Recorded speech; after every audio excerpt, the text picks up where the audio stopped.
Hey guys, my name is Loveless, and this time we are back with some fluff, or it's mostly fluff, not completely.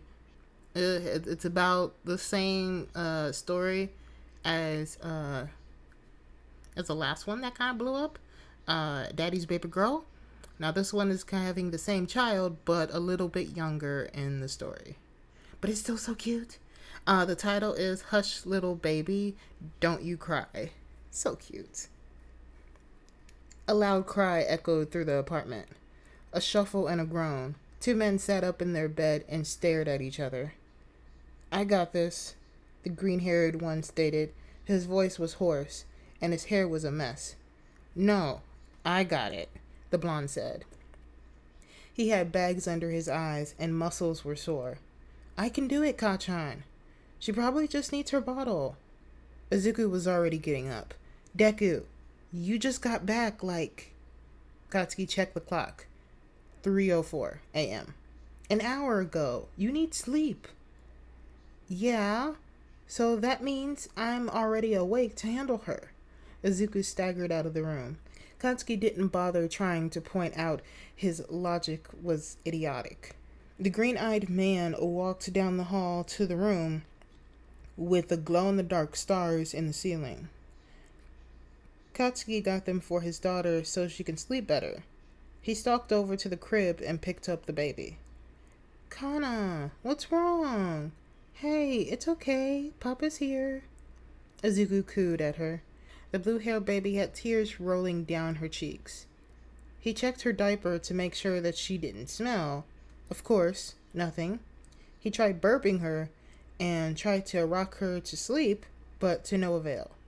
Izuku walked into the kitchen with Kana and searching for a bottle of formula his husband had put into the refrigerator. When he found it, he switched Kana over to his other arm and proceeded to microwave it.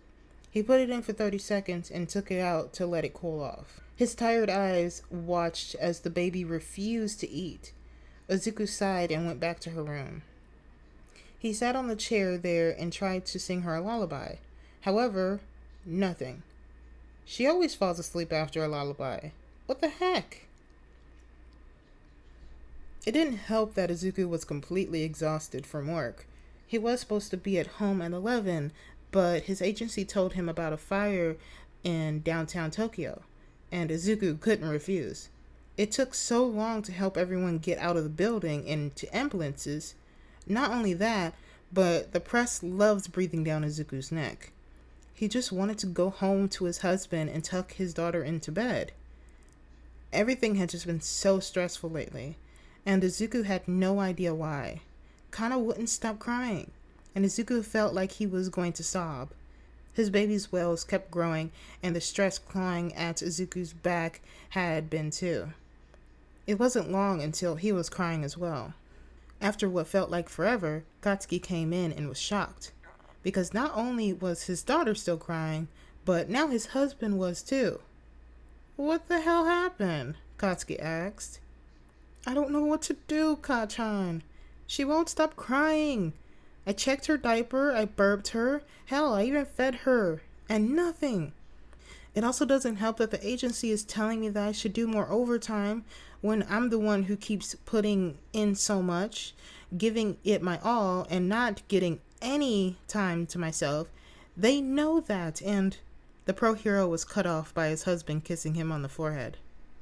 I told you, I got this, Katsuki said, pulling his husband's face to look up at him. Despite Kana's crying and the distant sounds of the city, everything was quiet and still. Izuku smiled softly. His message had an underlined tone saying, I'm really scared for you. Please tell me what's up. Of course, Katsuki would be there to help him. He always was. Now go back to bed. I can handle her. Izuku sniffled. Kachan, I can do it. No buts. Go. Katsuki demanded. It lacked any heat, and Katsuki watched as Izuku slowly walked down the hall. Now what the hell is your problem, hotshot? Do you just want to see me? Kana stopped crying slowly, and he saw her brown eyes shine back at him. You shouldn't be mean to Papa. He's stressed out. Maybe we should go on vacation. What'd you say, Firecracker? The blue-haired girl's eyes started to drift, and Katsuki set her back in her crib. He smiled down at her and tiptoed out of the room. I know you're still awake, Deku, Katsuki whispered as he crawled into bed, his arms wrapping around his husband's waist, pulling the blanket over them. The soft city lights entering the room. What's going on? I just keep screwing things up lately. I can't do anything right. Izuku's voice was shaky, and Katsuki tightened his grip. No, you aren't. You're just stressed and anxious. You're doing all that you can. If those fuckers want you to work till you fucking burn out, they're gonna have to go through me, Katsuki said, protection practically wrapping around Izuku. He chuckled at that. It was watery, but still a laugh. Katsuki smiled into his shoulder. Izuku flipped over to face the blonde. Thanks, Kachan. I just didn't know what to do. I swear. It was like if I did anything remotely wrong, everyone would just...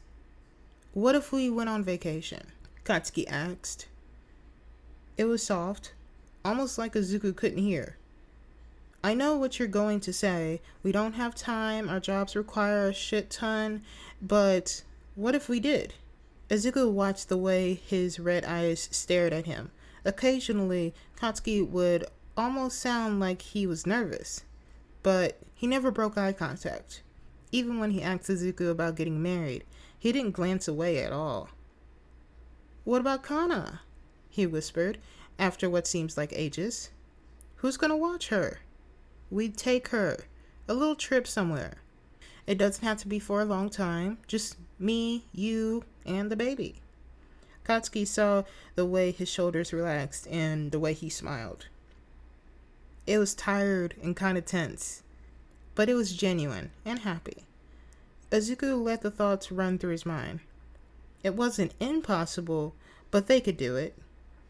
It probably wouldn't be for long, but they would still have fun. Maybe they can go up north or go camping. The three of them can rent a motel and go cruising along the back roads of Japan. They could finally take Kana to the beach. Izuku smiled softly at his husband. I'd really like that, Kachan.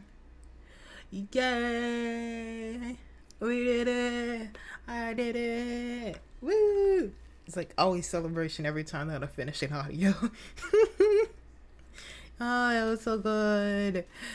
And it was less than 10 minutes. Hell yeah. Okay. Well, since we got this little fluff, it was kind of fluffy, but like, I guess some people would say a little bit of angst because of crying baby. But it's still fluff. Not as fluffy, but you know. So, if you want to see more of this, wait, actually, I will go back to my normal stuff like with Quirk Knife and Maledito soon, because it's been a while and I need to get back to that. So I will get back to that story, and I'll still be sprinkling in some fluff and whatever short stories that I find that is like super super cute. So if you want to see more of this, you know what to do.